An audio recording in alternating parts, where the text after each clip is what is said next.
नमस्ते। मैं आचार्य वीना चड्डा आप सबका स्वागत करती हूँ। आजकल हम लोग शादी की बात कर रहे हैं, शादी की बात और शादी का पास्ट लाइफ कर्मा से, और कैसी शादी है उसको कुंडली में देख रहे हैं। अब तक ना जाने कितनी शादी के बारे में बात कर चुके हैं। वो मैंने आपको पहले बोला था, दुनिया में जितने तरह के लोग हैं उतनी ही तरह की शादी है और उतनी ही तरह के शेड्स हैं, उतनी ही तरह की उनकी मैरिड लाइफ है। आज मैं बात कर रही हूँ उस केस में जहाँ शादी होती ही नहीं। आप कहेंगे ये कैसे हो सकता है, और पर्टिकुलर हिंदुस्तान में तो सबकी शादी होती है। अगर कोई गरीब है, अगर कोई फिज़िकल हैंडीकैप है, या देखने में सुंदर नहीं है, यानी किसी भी तरह की कोई बात है, लेकिन शादी सबकी होती है। लेकिन फिर भी आपने देखा होगा कुछ लोग ऐसे हैं जिनकी शादी नहीं होती, और जब मुझसे पूछने आते हैं, किसी एस्ट्रोलॉजर के पास जाते हैं, जी शादी कब होगी, पेरेंट्स पूछते हैं या लड़का या लड़की पूछते हैं, तो उनको ये कहा जाता है कि भैया आपके भाग्य में शादी नहीं है। तो एक ही क्वेश्चन होता है, ये कैसे हो सकता है कि शादी नहीं है? क्यों भाई, क्या कमी है? हम खूब अच्छा कमाते हैं, देखने में हम बहुत अच्छे हैं, किसी तरह की हमारे में कोई कमी नहीं, फिर शादी क्यों नहीं होगी?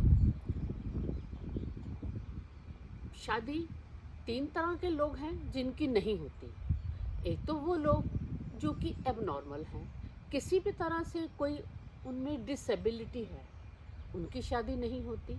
या वो लोग होते हैं सेकंड कैटेगरी में जो सुपर नॉर्मल होते हैं। सुपर नॉर्मल का मतलब उनकी दुनिया में जब वो पैदा होते हैं, उनकी ज़िंदगी में कोई एक मकसद होता है लाइफ का, यानी दुनियावी मकसद से अलग मकसद होता है, और वो जो मकसद है वो बहुत महान होता है। वो मकसद स्पिरिचुअल भी हो सकता है, सोशल वेलफेयर का हो सकता है, मानव कल्याण का हो सकता है, किसी रिसर्च का हो सकता है, यानी कोई भी एक एम हो सकता है। या रिलीजियस की तरफ ज़्यादा ध्यान चला गया, या जो साधु संत होते हैं, महात्मा होते हैं, यानी मैंने इनको सुपर नॉर्मल की कैटेगरी में रखा है, यानी जिनके जीवन का कोई मकसद है। लेकिन आज मैं बात कर रही हूँ तीसरी कैटेगरी की, उन लोगों की जो शादी करना चाहते हैं। वो चाहते हैं कि हमारी शादी हो, उनके मन में शादी की इच्छा भी होती है, लेकिन फिर भी शादी नहीं होती। यानी ऐसी कोई परिस्थिति नहीं होती, ऐसी कोई प्रॉब्लम नहीं होती उनके लाइफ में, फिर भी चाहने पर भी शादी नहीं होती। और ऐसे बहुत से लोग हैं। अब हम उसको बात करेंगे।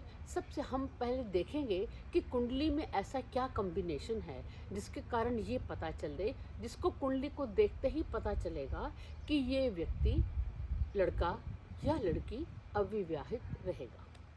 सबसे पहले मैं नवमास कुंडली की बात कर रही हूँ। नवमास कुंडली क्या है? कुंडली तो हमारी जन्म राशि की कुंडली है। जो नवमास कुंडली होती है वो उस कुंडली का भाग्य होता है, यानी कुंडली में जो दिख रहा है उससे हमें कैसा फल मिलेगा, हमें खट्टा मीठा अच्छा बुरा ऊपर नीचे कैसा फल मिलेगा, जब हमने ये देखना होता है, यानी लाइफ का जो कॉम्बिनेशन है उसका टेस्ट देखना होता है, तो हम D9 नवमास की कुंडली को देखते हैं। और नवमास की कुंडली भाग्य की कुंडली है, क्योंकि वो 9th घर को बता रही है, यानी वो भाग्य उसका कैसा होगा। और जो शादी है उसका लिंक भी भाग्य के साथ है, क्योंकि मैंने आपको बताया था अपनी हमारी पहली वीडियो में कि शादी हम क्यों करते हैं। तब मैंने बताया था कि शादी हम इसलिए करते हैं कि हमने अपने आप को पूर्ण करना होता है, यानी हमें कुंडली में जितनी बातें मिली हैं, यानी लाइफ में जितनी तरह की बातें हैं वो हमको 50% मिली हैं, लेकिन जो दूसरा 50% है जो हमारे पास नहीं है, उसको भी पाने के लिए हम शादी करते हैं, यानी अपने आप को संपूर्ण करने के लिए। अगर नहीं ध्यान हो तो शादी की पहली मेरी वीडियो देख लो, जिसमें मैंने बताया था कि हम शादी क्यों करते हैं। अब मैं बात कर रही हूँ नवमास कुंडली की। नवमास कुंडली में यानी D9 की कुंडली में जो भाग्य की कुंडली है, अब हम इस पर देखेंगे। सबसे पहले हम लगन को देखेंगे। अगर वहाँ पर लगन की राशि शनि है, यानी मकर की राशि है, मिथुन की राशि है या वर्गों की राशि है। ये 3 तरह के साइन आ गए, शनि और बुध के साइन आ गए। और इसके साथ ही लगन में शनि है, बुध है और केतु है। जब ये बातें होती हैं तो शादी नहीं होती, क्योंकि जो शनि और जो बुध हैं वो हमारे ऐसे प्लैनेट हैं जो शादी को नकारते हैं।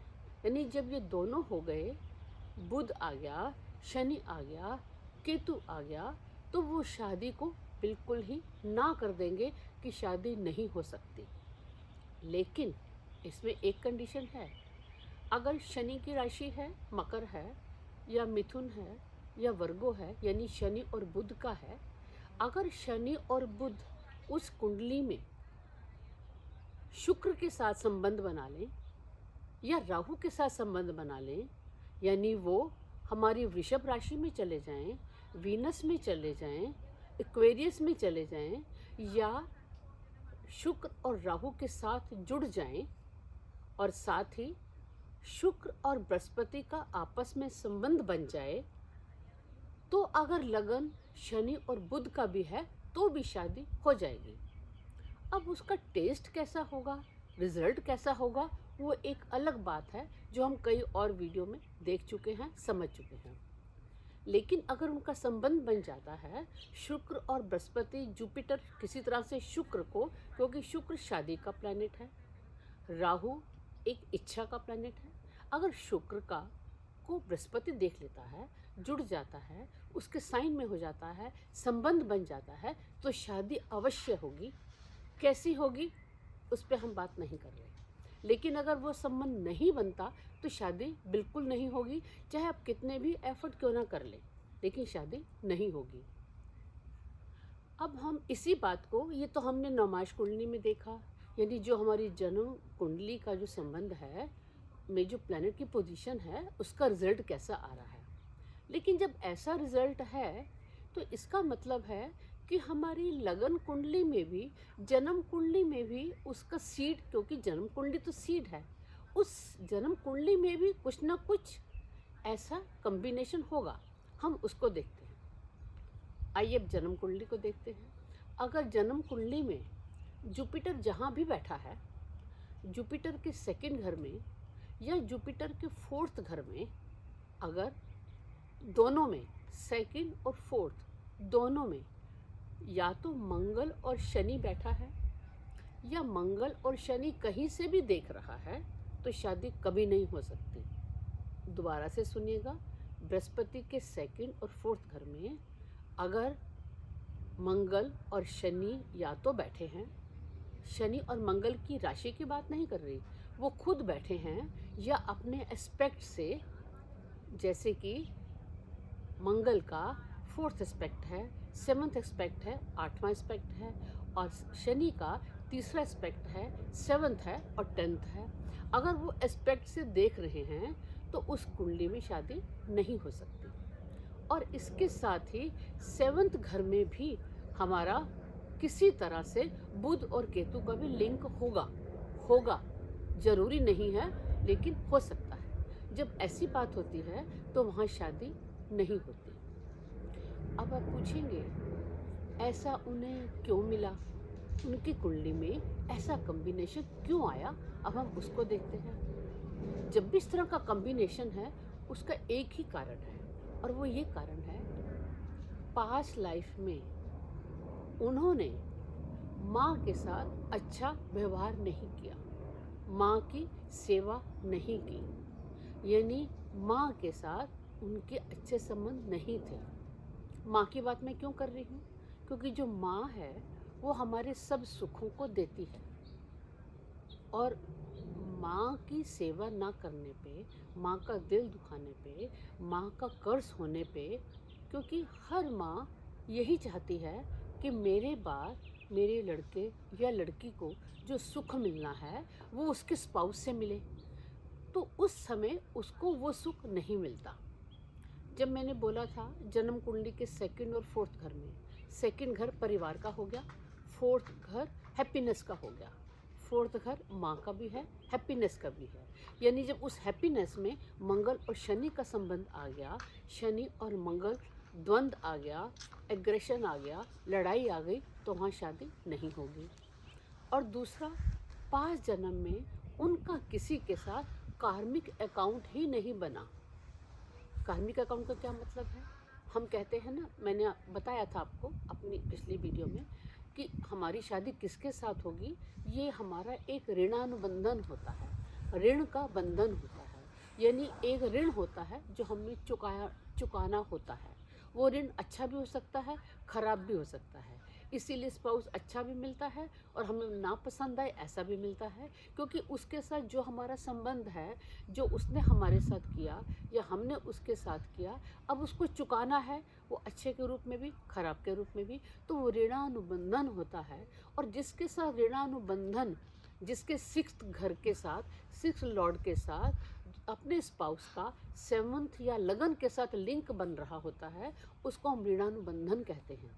यानी पास्ट लाइफ के कार्मिक अकाउंट में भी वो ऐसी एंट्री क्रिएट ही नहीं हुई जिसके साथ वो अपने इस जन्म में जो उसका इनकम्प्लीटनेस है, जो अधूरापन है, वो किसी और के द्वारा पूरा कर सके, जो उसका कार्मिक अकाउंट था वो पूरा कर सके। ऐसा कोई संयोग नहीं है, इसीलिए ऐसे लोगों की शादी नहीं होती। शादी के और जितने शेड्स हैं मेरी हर वीडियो में आ रहे हैं, जो आपने नहीं सुना पीछे का भी देख सकते हैं। आप हमेशा खुश रहें, आश्वस्त रहें, सुखी रहें और सदैव हैप्पीनेस मिले। Thank you.